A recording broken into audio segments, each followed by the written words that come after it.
Hi friends, இன்றைக்கி மரவள்ளிக்கிழங்கு பொரியல் எப்படி செய்யலான்னு தான் பார்க்கலாம். மசாலா பொரியல்.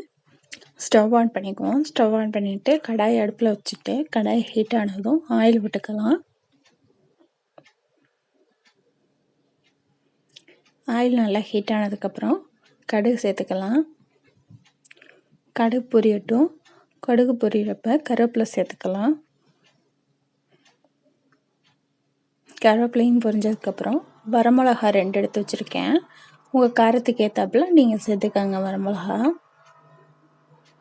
சேர்த்து நல்லா பொரிய விட்டுக்கோங்க. இப்போ ஒரு மீடியம் சைஸ் வெங்காயம் எடுத்து கட் பண்ணி வச்சுருக்கேன். அதையும் சேர்த்துக்கலாம். சேர்த்துட்டு வெங்காயத்தை நல்லா வதக்கி விட்டுக்கோங்க.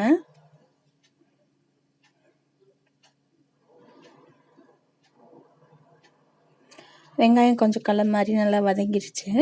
இப்போ மரவள்ளிக்கிழங்க நல்லா நான் வேக வச்சு தோல் எடுத்துட்டு நல்லா வேக வச்சு உப்பு போட்டு வேக வச்சுருக்கேன்.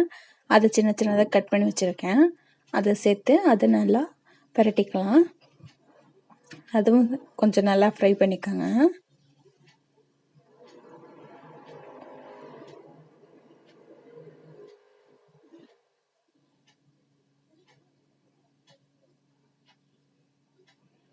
கிழங்கு நல்லா வெந்து தான் இருக்குது. அதனால நம்ம சும்மா லைட்டாக ஃப்ரை பண்ணிட்டா போதும். இதில் கொஞ்சம் மஞ்சத்தூள், இந்த மசாலா ஏற்கனவே ஒரு கிழங்குல உப்பு போட்டு தான் வேக வச்சுருக்கேன்.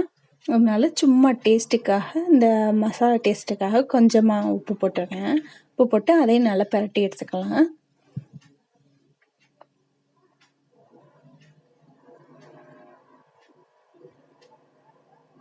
இப்போ பார்த்திங்கன்னா நல்லா எல்லாமே மிக்ஸ் ஆயிடுச்சு. இப்போ தேங்காய் துருவி வச்சுருக்கேன். தேங்காய் துருவி அதையும் சேர்த்துக்கலாம். அதையும் சேர்த்து நல்லா பரட்டி எடுத்துக்கோங்க.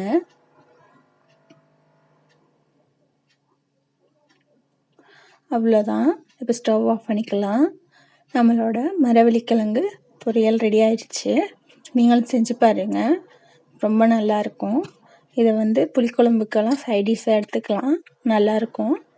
எப்படி இருந்துச்சுன்னு கமெண்ட் பண்ணுங்கள். மறக்காமல் நம்ம சேனலை சப்ஸ்கிரைப் பண்ணுங்கள், லைக் பண்ணுங்கள்.